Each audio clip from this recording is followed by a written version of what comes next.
Sachas Nazir Daf Tes Vav. We begin with the Mishnah near the top of the Amud, and we continue to the end of the Perek, a few lines into Daf Tes Zayin. So the Mishnah teaches us a halacha. The Rishonim have a number of ways of explaining it. We'll go with one, which is not read simply into the words. The Gemara will then have a halacha stated by Rav on it. The Gemara will question it, seem to show that it doesn't fit with the Mishnah, and then look for another Tana that could possibly support that position. Will be two options on that. So let's begin the Mishnah. So the Mishnah says, if somebody says the following thing, he says, I am going to be a Nazir when I have a son. That means that whenever he has a son, his Nazirus begins. And then he says, now I'm a Nazir for 100 days, and that begins right away. So he starts his Nazirus now, and then at some point during this Nazirus, he has a son. So the Mishnah passes as follows. If he has his son on day 70 or earlier, he does not have to stop his 100-day Nazirus, do the son Nazirus, and then pick up and finish the 100 days of his pre-existing Nazirus. He can actually overlap the two, and the reason is because he still has 30 days left in his Nazirus. So if he were to fit in his son Nazirus here, it could completely overlap with the remaining days of his 100-day Nazirus, and the two can do the two of them at the same time. If, however, the son is born after day 70, now he cannot fit that entire Nazirus into the remaining days of his 100-day Nazirus. Therefore, he has to pause his 100-day Nazirus, do the son Nazirus, which is 30 days, and then pick up and continue his 100-day Nazirus, which means he ends up serving a total of 130 days. So the way the Mishnah phrases it is, if it's on day 70 or earlier, he doesn't lose, meaning to say that he doesn't have to do any extra Nazirus. If, however, it is after day 70, then it knocks out, meaning he has to pause his previous Nazirus, but he does not have to do it over again. Now, the Gemara begins, and the Gemara brings a halacha stated by Rav. So Rav says day 70 counts likanu lakan. It counts from what is before and for what is after. Rav means as follows. Rav means that if the son is born on day 70, so day 70 itself, it counts as day 70 from the 100-day Nazirus, which was already running. It also counts as day 1 of the Nazirus going forward, the son Nazirus. Now, since you don't have to pause the 100-day Nazirus, you can keep going, and it also counts as day 1 of the son Nazirus, it can actually count as day 71 from the original 100-day Nazirus. That means that this one day counts twice. The part before the birth counts as day 70. The part after the birth counts as day 71. And now he's actually ahead on the count, and he'll finish his 100-day Nazirus on day 99. And that is because since day 70 is day 1 of his son Nazirus, that'll finish after 30 days. It'll finish on day 99, and therefore his original Nazirus also finishes on day 99. So he gains a day. Okay, so now the Gemara has a kasha. The Gemara wants to say that this doesn't seem to fit in our Mishnah, because our Mishnah said that if the child is born on day 70 or earlier, he doesn't lose. So Gemara says not that he doesn't lose, he gains. He has to do one day less. It should say he gains a day. So Gemara answers, yes, it could have said that he gains a day. However, since in the Seifa it says that he loses, he has to stop, and he ends up having to do 130 days. Therefore, here also we say that he doesn't lose. But the truth is that it's really further than that. It's really that he gains. Now, this pshat is said by the Rosh. It doesn't seem to be the pashtus of the words, but that's how the Rosh reads this in his original pshat here. Another Gemara has another kasha, though. The Gemara says that this doesn't seem to fit in the Seifa. It doesn't fit in the end of the Mishnah. Where do you see that? Because the Mishnah says that if the son is born after day 70, then he loses. But the kasha is why? If the son is born on day 71 counts as day 71 and as day 1. If it counts as day 1 of the son Nazirus, that means that this son Nazirus will end on day 100. It doesn't have to do any extra. It all fits into the original Nazirus. You shouldn't have to stop that Nazirus and continue. As long as it fits in the original Nazirus, you should be able to overlap the two and do both Nazirus at the same time. So why does he have to stop that Nazirus if it was after day 70? If it's on day 71, it should be fine, according to Rav, that day 71 counts twice. So Gemara says, you're right. That is the halacha. The Mishnah, when it said after day 70, it didn't mean immediately after day 70. It meant after day 70. It meant a while after day 70, meaning day 72 and on. The day 72, so even though day 72 counts twice, he still can't finish all 30 days of the sun Nazirus within the 100-day Nazirus, and therefore he has to pause the 100-day Nazirus and finish the sun Nazirus. So Mar asks that doesn't seem to be the case, because if you look at the language of the Mishnah carefully, it didn't say that the way that it's expressed in the Reisha is if it's up to day 70, he can overlap. That means that anything which is after day 70, he can't overlap. He has to stop. So it's not right what you're saying that day 71, he could also overlap. He can't. So the Gemara says you're right, and therefore Rav does not fit in this Mishnah. Rav must be saying like a different Tana who disagrees with this Mishnah. So the Gemara says, okay, let's go find this Tana. Where do you have a Tana that says this halacha, that the day can count twice? In order for the day to count twice, you have to say Mixasayim Kikulo. You have to say the first part of the day counts as a whole day, and the second part of the day can also count as a whole day. It doesn't just go back and finish that day. So where do you see that? So the Gemara is going to have two attempts to show a Tana who holds this way. Now, the Gemara's first attempt to find the Tana to support Rav's position is from the halacha of Shiva, of mourning.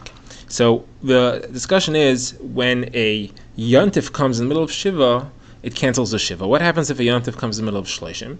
So it also cancels the Shloshim. Do you have to begin the Shloshim in order for it to be canceled by the Yontif? So the Tana Kama says as follows. Somebody who has the Yontif start after 3 days of Shiva, it cancels the rest of the Shiva. It doesn't have to do it on the Yontif. It doesn't have to do it after the Yontif. In order for it to cancel Shloshim, though, it has to begin after 8 days of the Kvura, the burial, so that the Shiva ended and the first day of Shloshim already began. That's the only way to cancel Shloshim. Now, this Tana also adds that he has to actually take a haircut before the Yontif. Since Shloshim is going to be over now, it's the last day, and therefore we allow him to take a haircut. Not only that, but he has to take a hairkat l'kavod Yontif, and if he doesn't take a hairkat l'kavod Yontif, Yontif doesn't cancel the Shloshim, and he has to continue it after the Yontif. Now, Abba Shal disagrees with that. He says it doesn't have to take a haircut, and he also says it doesn't have to be 8 days. You don't have to have a day of Shloshim.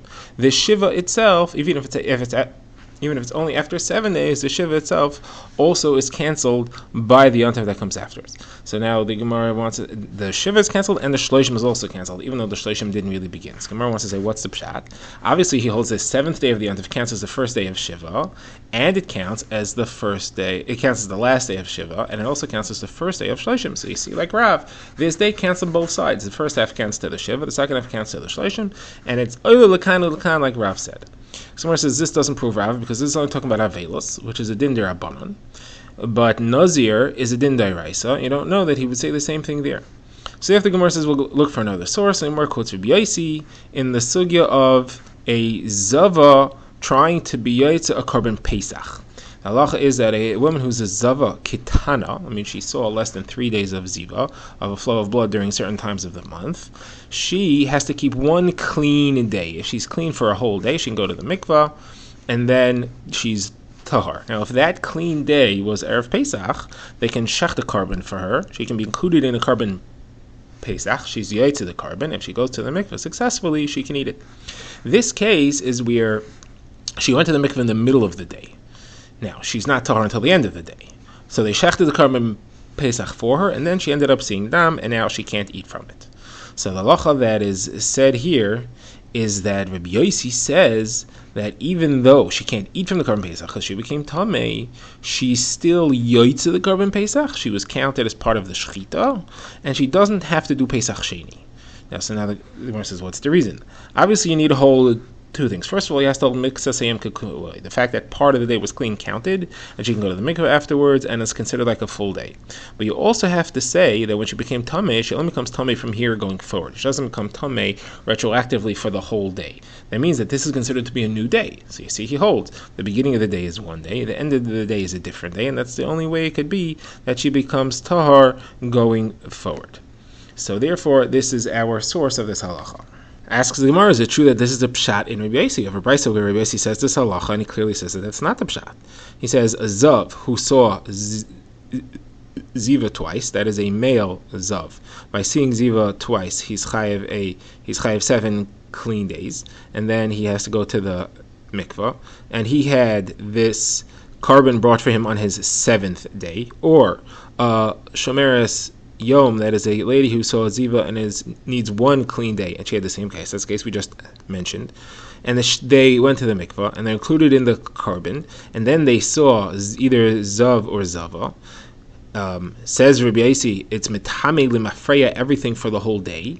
Clearly not like we said. It's not only mitame going forward, and he still says the same halacha that you're allowed to include him in the carbon pesach. He can't eat the carbon pesach, but he doesn't have to bring carbon pesach sheni. So you see clearly that it's not considered. You're not right when you say that he's only mitame going forward.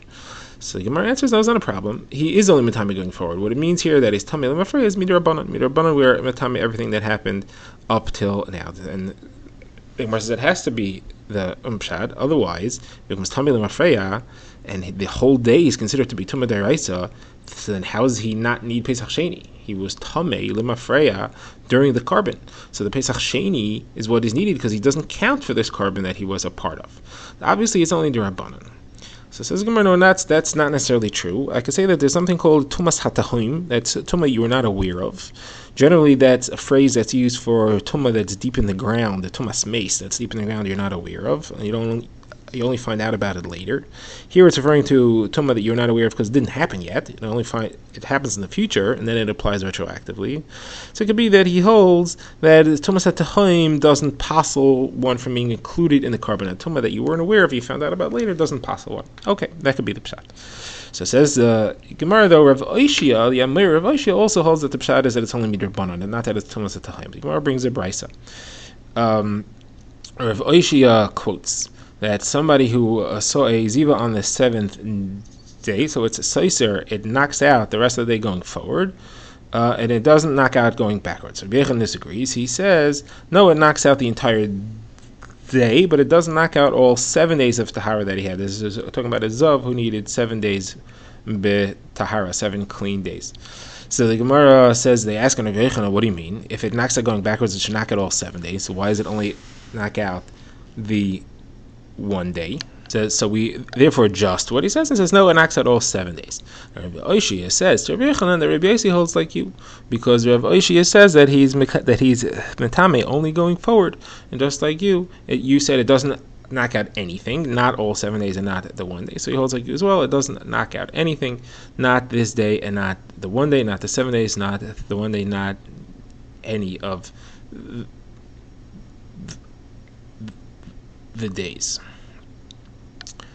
Now, even though Rav Yossi said that it's matame lemafreya, obviously he means only midrabanan, but midaraisa it's not. Samara asks, according to Rabbi Yossi, how do you ever have a situation in which you have a zava gedola? Zava gedola is where she saw a ziva 3 days in a row, but they can't be because he holds mixed yom kekula, and that counts as a day b'tahara. So a clean day is only where the day began clean. So any day begins clean. So how do you ever have 3 days in a row that are all beziva? So my answer is not a problem. There's 2 ways. Either it flowed for 3 days straight, so there was never any cleanliness, or it was a short flow, but it began just before nightfall and continued after nightfall during the nights between day 1 and 2 and between day 2 and 3. That way there was no time which the day began with cleanliness, and therefore it counts as 3 days in a row of ziva, and she's a zava gedola.